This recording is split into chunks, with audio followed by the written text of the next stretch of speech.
Hello and welcome to the second EDI Lunch and Learn Empower Hour session.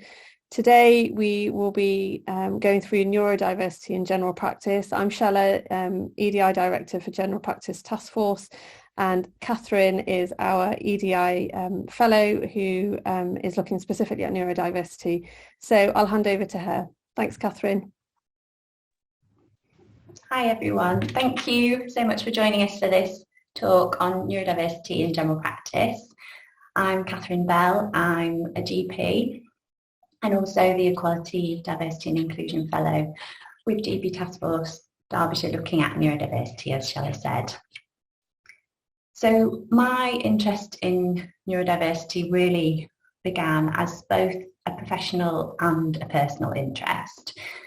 About a year ago, I decided to seek an assessment for ADHD for a number of reasons. And one of those reasons was very much that I didn't see a lot of senior role models with neurodivergent diagnoses, and I thought that it was yet another reason to kind of pursue that for me.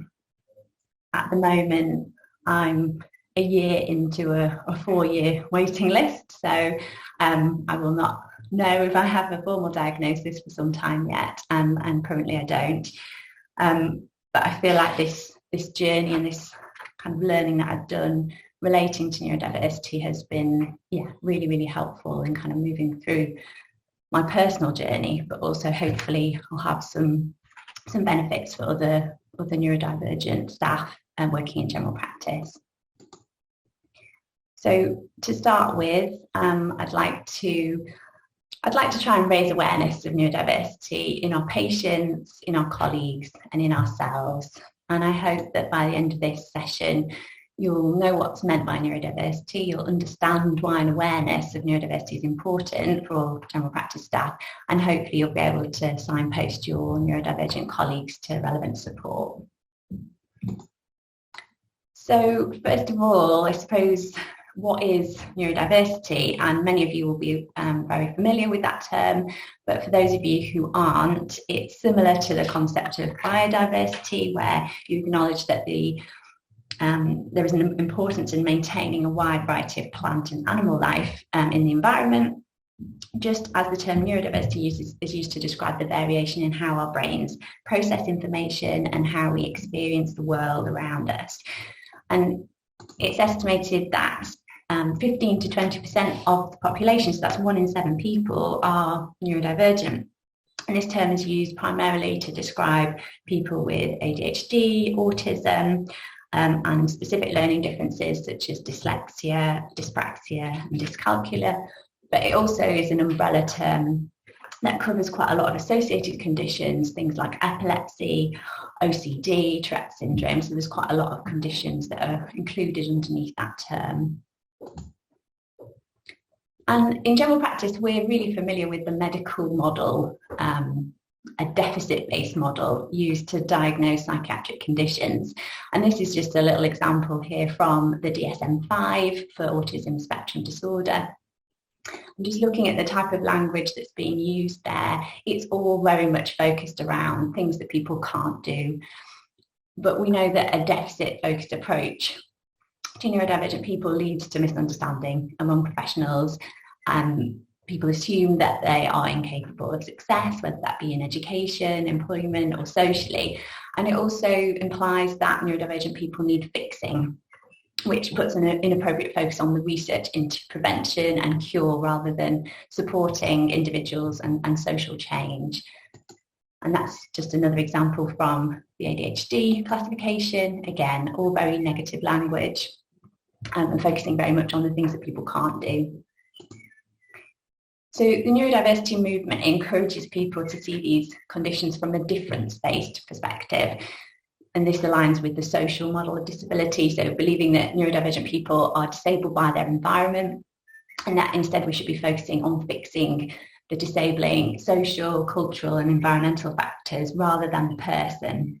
And this quote says this in a really nice way. So when a flower doesn't bloom, you fix the environment in which it grows, not the flower. And that's very much the focus of the neurodiversity movement. So when we're thinking about neurodiversity from a difference-based perspective, we can also appreciate the many strengths of neurodivergent people. And a differently wired brain can be an innate advantage to some people. So it can help with creativity. Some people experience hyperfocus, so the ability to really focus in on a task and not be distracted by the rest of their environment. Some people are very good at attention to detail. So there's lots of various strengths associated with neurodivergence. And growing up in an environment that's not designed for your brain can also develop your skills in problem solving, make you very determined as an individual, and make you very resilient as an individual as well. And here are just some examples of high-profile, successful entrepreneurs, artists, athletes who are all neurodivergent. So you've got Greta Thunberg there, who's autistic. You've got Simone Biles, Michael Phelps, Olympians who've got ADHD. You've got Daniel Radcliffe, an actor who's got dyspraxia. You've got Whoopi Goldberg, Jim Carrey, who are dyslexic. So you've got loads of role models now coming out and talking about their neurodivergence. And it just shows how neurodivergent people can excel in a supportive environment where their strengths are recognised and nurtured. So I just thought I'd go back to terminology. So when we talk about neurodiversity, that is the range of diversity across the population as a whole. So that's a mix of neurodivergent, so people who have these neurodevelopmental conditions, people, and neurotypical people. So that is the majority group, which is seen as the social norm.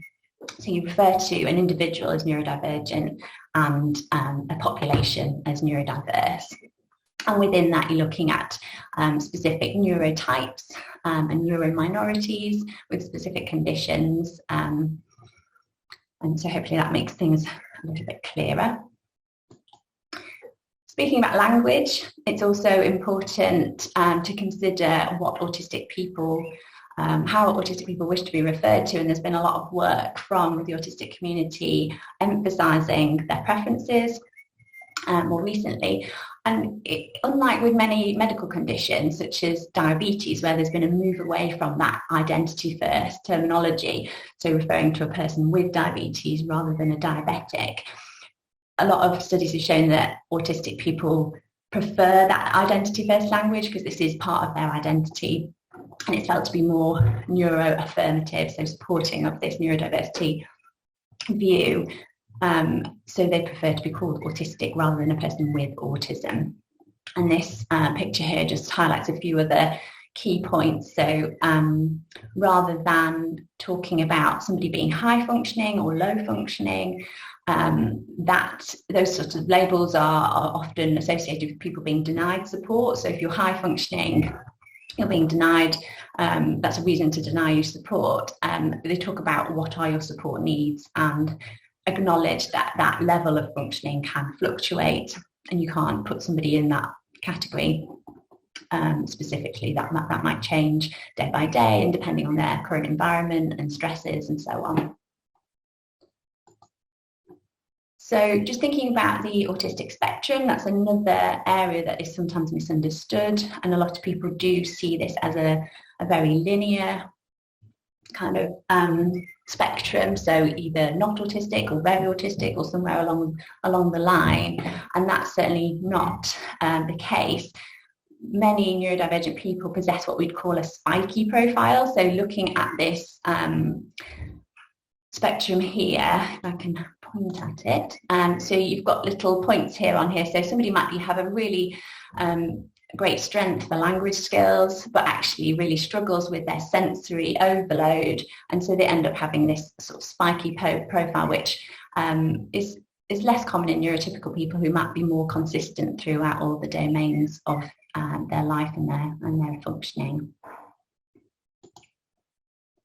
So just a word about masking. It's another term that you've probably heard of. It's the act of hiding or suppressing neurodivergent traits in order to fit in with a neurotypical society. So examples of that, particularly for autistic people, might be scripting conversations, forcing eye contact, and suppressing what we call stims. So stimming is behaviour that is repetitive movements or sounds that are very comforting and soothing to a neurodivergent person.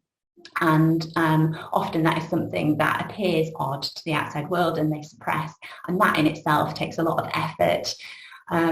So masking is thought to be a key contributor to burnout and mental illness in neurodivergent people because of that intense conscious or subconscious effort that is required to keep going with the masking in a kind of social environment or work environment. So why is an awareness of neurodiversity in general practice important? I think firstly because we see neurodivergent patients in general practice every day. We've said already that 15 to 20% of people are neurodivergent, which is obviously a huge proportion of our patients.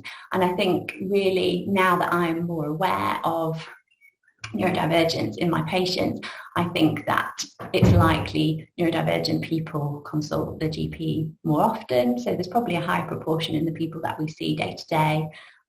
I think it's important to remember that overlap between neurodivergent conditions is the rule, not the exception. So if you have one neurodivergent condition, for example, dyslexia, then you are much more likely to have another one, such as ADHD, autism.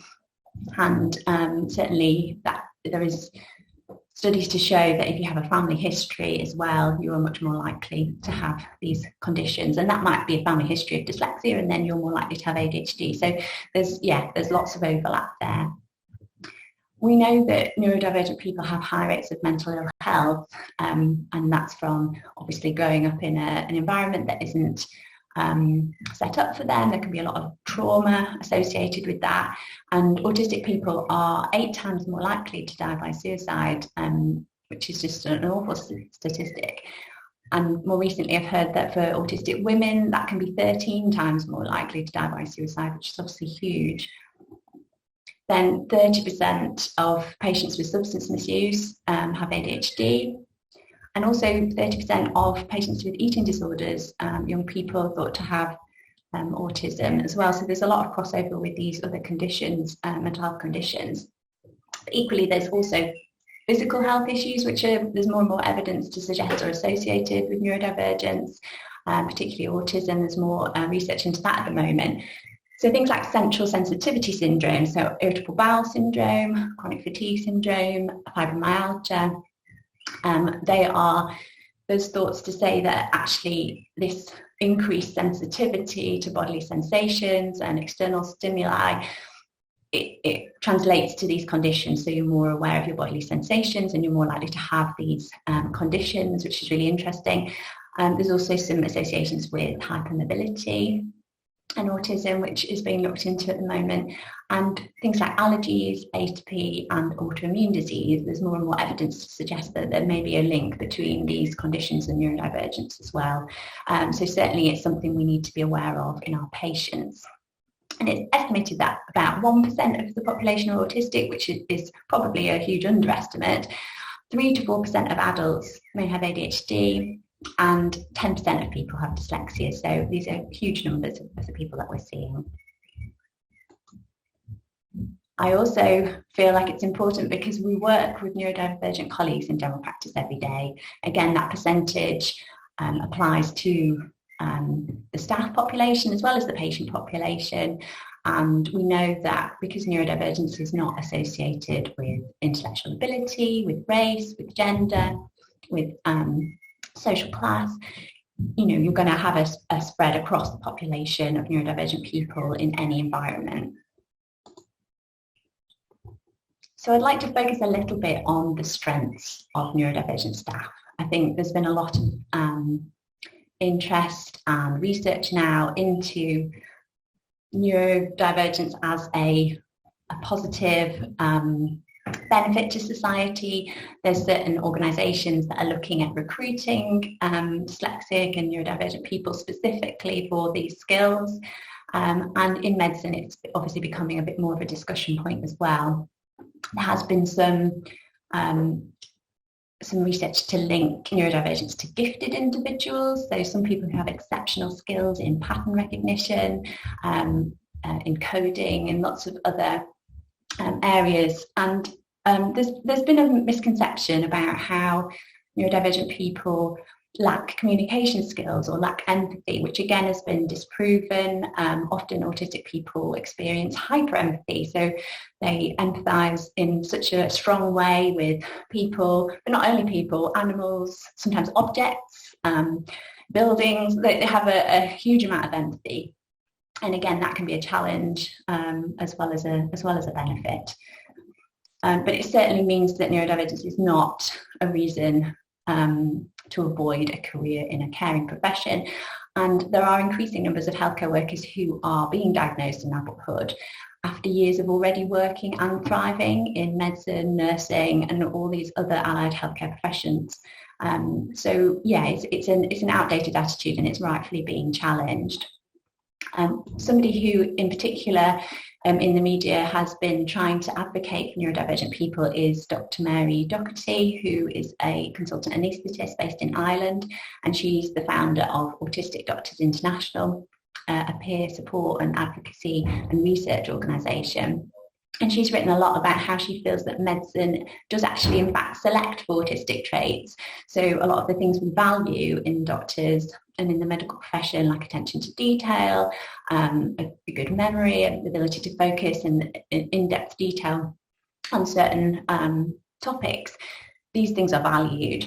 And equally, there's been more information about how people with ADHD enjoy environments such as A&E, where there's a constant changing environment, constant change in stimuli, and are very much driven by the urgency and the novelty of those environments. So yeah, there's a lot of more recognition of how neurodivergent healthcare staff are already contributing to the profession, and yeah, there's a lot of strengths that we need to recognise as well as challenges. So this is just some information from a paper that's only just been published, which I thought was really helpful. It's quite a busy slide, I apologise. But it was views of the strengths of neurodivergent people, which they identified themselves, but also the strengths that their employers have observed as well. And you can see there at the top, you've got the creativity, the hyper-focus, the detail processing. Obviously, depending on your diagnosis, you may be better at some of those things than others, but again, it's just showing that there's a lot of strengths that need to be recognised. But equally, we know there are challenges, and I think that, as I mentioned before, the masking side of things is huge.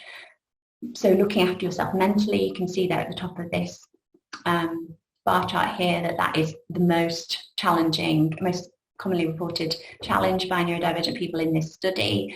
Also, although you may be able to hyper-focus, you may not. You may find that there's a lot of distractions.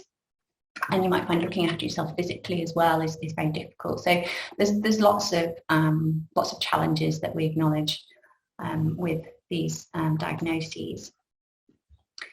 So what can we do about these challenges, and how can we help neurodivergent people? So neurodevelopmental conditions are considered a disability in the UK as defined by the Equality Act 2010. In that they cause an impairment which has a substantial and a long-term adverse effect on the person's ability to carry out their normal day-to-day activities. So neurodivergent people are eligible for reasonable adjustments in the workplace to avoid them being put at a disadvantage. And I think that this is something people commonly misunderstand, is that it's not a case of giving someone an unfair advantage. They are already disadvantaged by their disability. It's about giving them the ability to be on par with their non-disabled colleagues.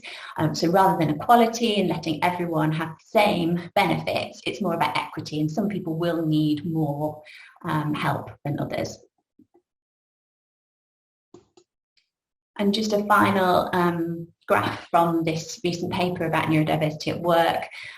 This was looking primarily at businesses. I don't think there were any healthcare organisations included in this study, but it just gives you an idea of the sorts of adjustments and things that people can start thinking about on a practice-based level. So looking at flexible schedules or individualised rotas, having a private space, so having for example, for a GP, that might be working in the same room every time you're in the practice rather than hot desking, having that control over your physical environment, so the lighting, the sounds, being able to wear noise cancelling headphones when you're doing admin. There's loads of different potential things that you can do at a practice-based level. But then also I'll talk a bit in a minute about accessing specialist support, so coaching, specialist software, and how to go about doing that. So I've got a couple of case studies now, just to illustrate what we're talking about.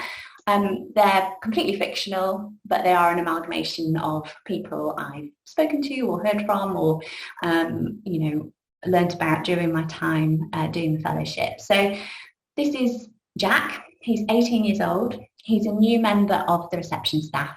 His mother is one of the GP partners, and he's working on reception over the summer before he goes to university to do a maths degree. He was hired after helping out the secretarial team during his last summer holiday, who were impressed with how quickly he picked up the computer system and how he quietly got on with the job, even suggesting changes to their processes, which made things more efficient. Jack appears nervous about his new role, and you notice him fidgeting constantly. He tells you he's finding the job difficult and that he particularly dislikes being on the front desk, especially since one patient complained that Jack was rude to her when she was trying to book an appointment. When asked about this incident, Jack says that he can't see why the patient would say that, as he was only being honest about the lack of appointments that day. Jack appears agitated after your conversation and leaves work early with a headache. So if you'd like to contribute either in the chat or putting your hand up, why do you think Jack is finding his new role difficult? Do you think he is neurodivergent, and does that matter? I'd love to hear your thoughts.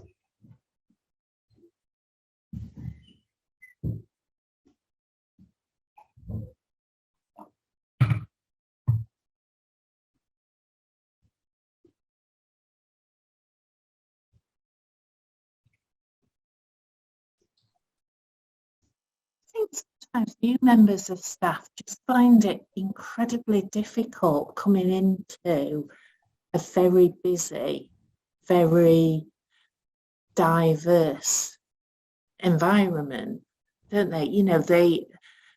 We know as GPs that the scope of the questions that you can be asked, every 10 minutes we have to focus on something else. And for staff, it's probably every, 30 seconds. So I'm not sure whether he's neurodivergent or not. No, I think that's a really good point. I think when we're thinking about adjustments and changes, actually all of these things would benefit everyone. It doesn't really matter if you're neurodivergent or not, but to a different extent, people will find that particular environment very overwhelming, and particularly like the sensory overwhelm of a noisy, busy waiting room. Like you say, being bombarded with lots of questions, the unpredictability of it all. It's not an easy environment to work in. So it may just be that.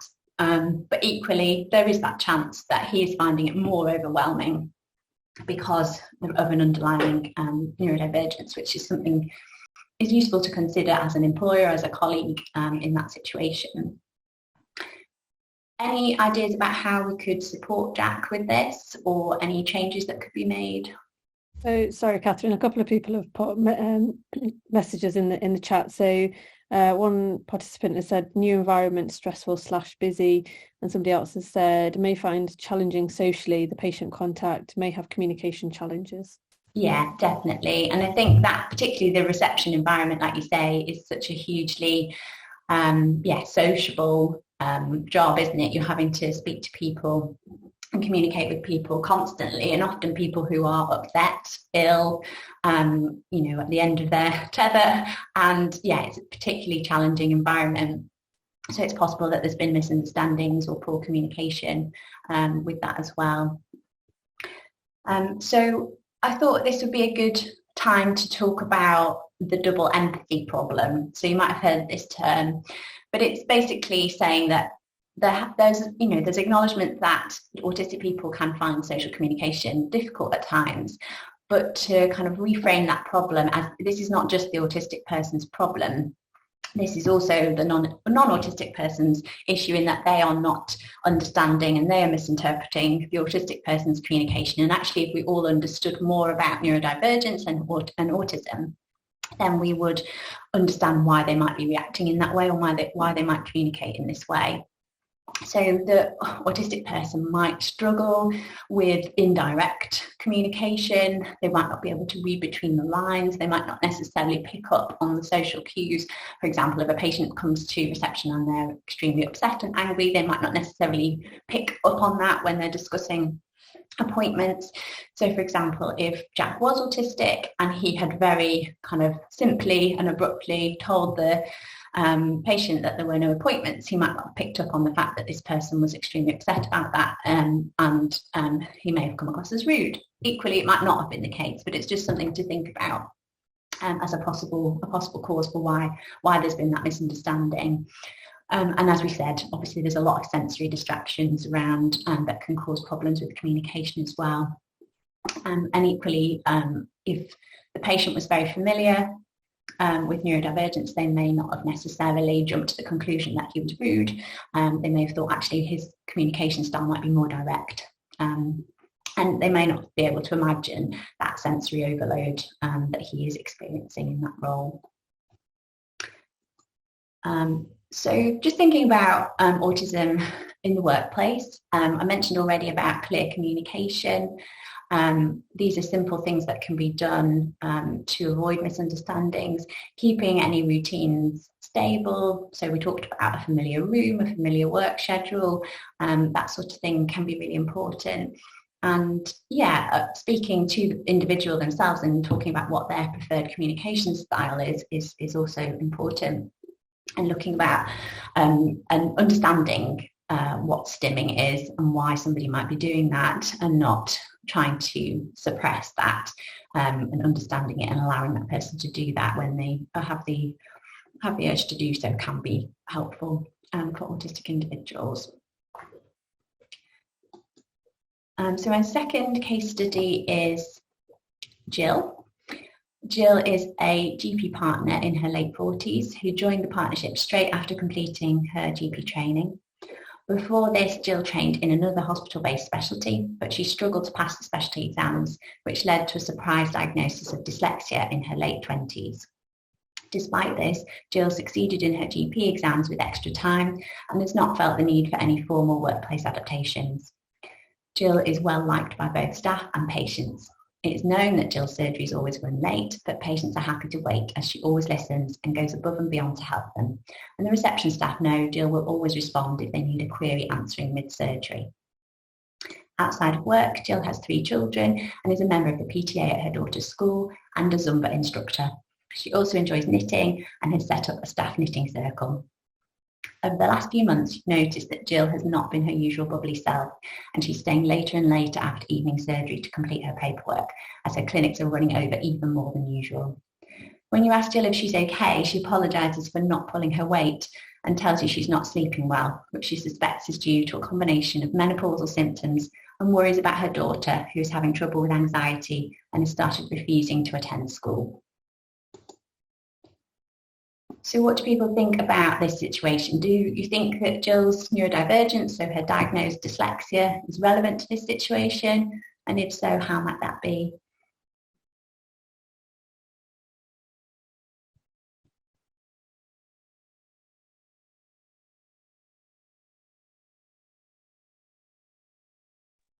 Maybe it could be that the stresses, maybe normally under normal circumstances she can cope fine, but it's that additional stress which is the barrier.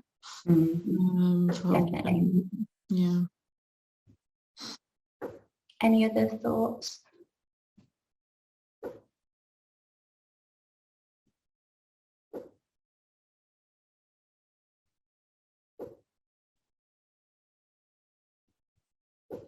Yeah, I think what you say about stress is really, really relevant. So often neurodivergent adults, people who particularly who have got through their childhood and adolescence without having a diagnosis, have developed very sophisticated and very creative strategies for coping with their difficulties, and actually once their stresses and responsibilities reach a certain threshold and exceed their ability to manage those things, then yes, things can happen and the wheels can fall off a little bit. So certainly those extra stresses in her life could have just pushed those strategies out the window a little bit, and she's not able to manage with her usual ways of managing. Yeah, so Catherine, that's echoing exactly what somebody else has already put in the chat. And then another participant has said, yes, I think it could be relevant, dictation software, ? Yeah, so that sort of thing. She's obviously managed very well without any adaptation so far, but equally, this might be the time to do that and to access some support. So as we said, it's important to remember with neurodivergence that dyslexia is not just difficulties with reading and writing. There are difficulties with sequencing content in documents, so that could be very relevant to writing referral letters, making sure you're getting everything in the right order, and that might take a lot longer because you're struggling with that sequencing. Time management, it can be an issue, again, for surgeries and for managing your admin, finding it hard to concentrate. And sort of processing data, so things like scanned documents might be particularly difficult and need longer. But equally, overlap of these neurodivergent conditions is the rule, not the exception. So we have to consider, does she have more than one neurodivergent condition? Is it possible that she may have ADHD as well? And so she's approaching the menopause, and many women with ADHD notice that their symptoms are exacerbated by hormonal changes. So that might be associated with puberty, pregnancy, postpartum, or the menopause. Particularly in the menopause, the cognitive symptoms can be exacerbated. So that might be another thing to consider for her. Has she got an extra diagnosis there that might require investigation? But also the troubles that she's having with her daughter.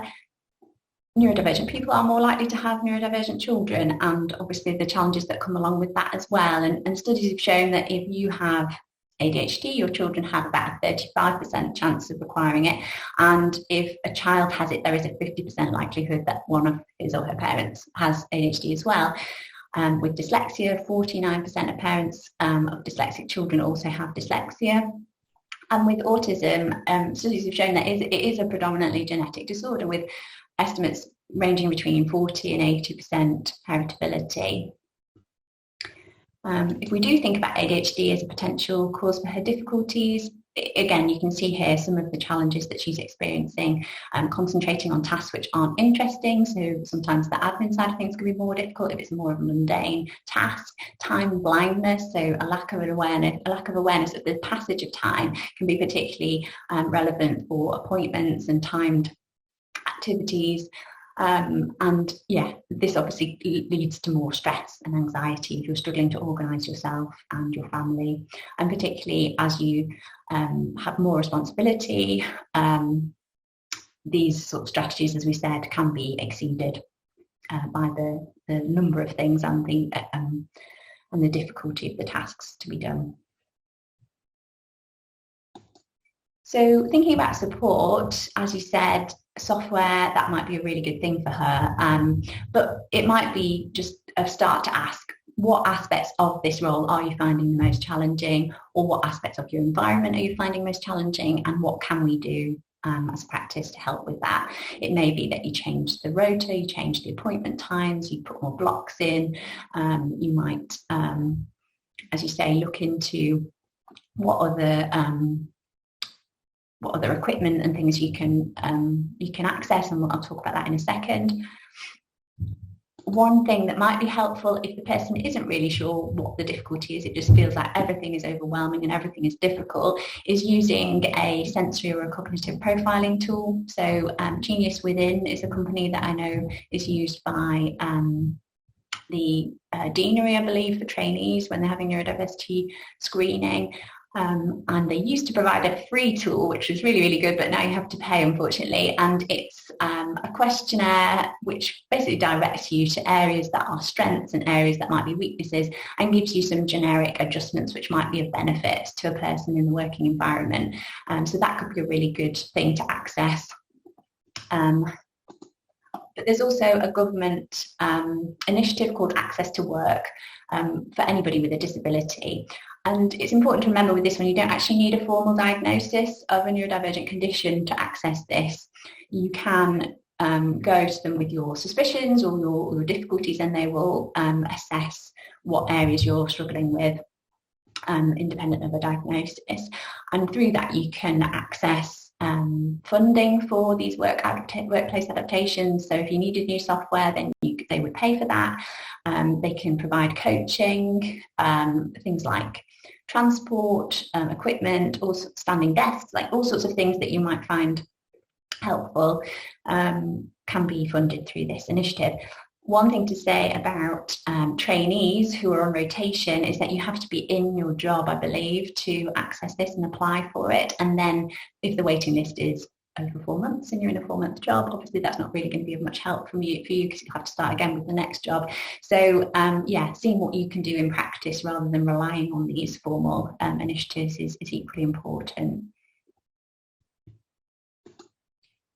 Other resources for neurodivergent staff to access include practitioner health, particularly for mental health and burnout type symptoms, which are very common in the neurodivergent community. They can be very supportive and can not formally diagnose but point you in the direction of whether they think that you are neurodivergent and what assessment you should be seeking.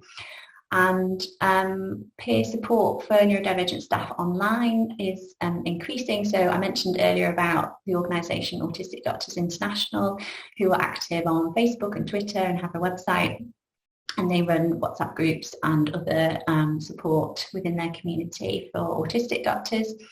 There's also a couple of other Facebook groups, and there is support for nurses as well through the Royal College of Nursing. So there's definitely an increased awareness now of neurodivergent staff and the fact that they do need support and yeah, particularly from peers who understand what they're going through. So that is pretty much my presentation. I've just included a picture there of the newsletter that I've written, which has been sent out recently, which has got a bit more information. If anybody hasn't seen that and would like a copy, please let us know. But just to say really that I feel that awareness of neurodiversity and acceptance of neurodivergent people is key. Obviously accommodations are helpful, and thinking about that is a start, but also having senior role models has been shown to be really important for trainees and for medical students. So yeah, equally the senior staff talking about their experiences, I think, is another really helpful role that we can play.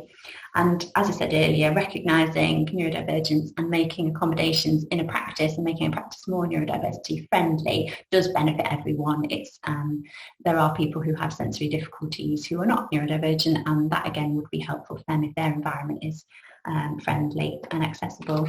So that's it. Thank you very much. Thank you so much, Catherine. That was incredibly useful and certainly introduced me to lots of concepts that I wasn't aware of, and definitely around terminology to use as well. So it's an open forum now. Has anybody got any questions? You're welcome to put it into the chat or unmute yourself.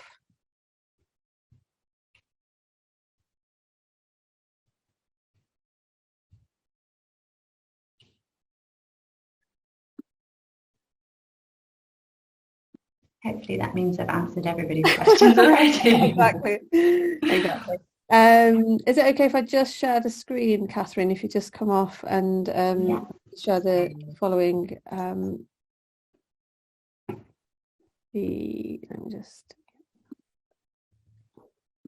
So this event has been part of a wider EDI Lunch and Learn Empower Hour programme. So next month we're going to be joined by James Betteridge Sorby, who's a great advocate for the LGBT+ community, The day will be different, so it'll be Thursday, same time, 12:30 to 1:30. He'll be going through an introduction of LGBT plus health in primary care, and then the following month we'll be talking about clinical care, and it's part of it's a 3-part series, and then he'll be finishing off in August. In June, we've got a talk around allyship and active bystander training. Again, the time is the same, 12:30 to 1:30. A lot of what we're trying to do now is introduce you to lots of different concepts in equality, diversity and inclusion. So if you have got any comments or any feedback, then please do let us know. The email address for the office is here, and you can sign up for future events through the website or scan this QR code. Thanks again, Catherine, really useful.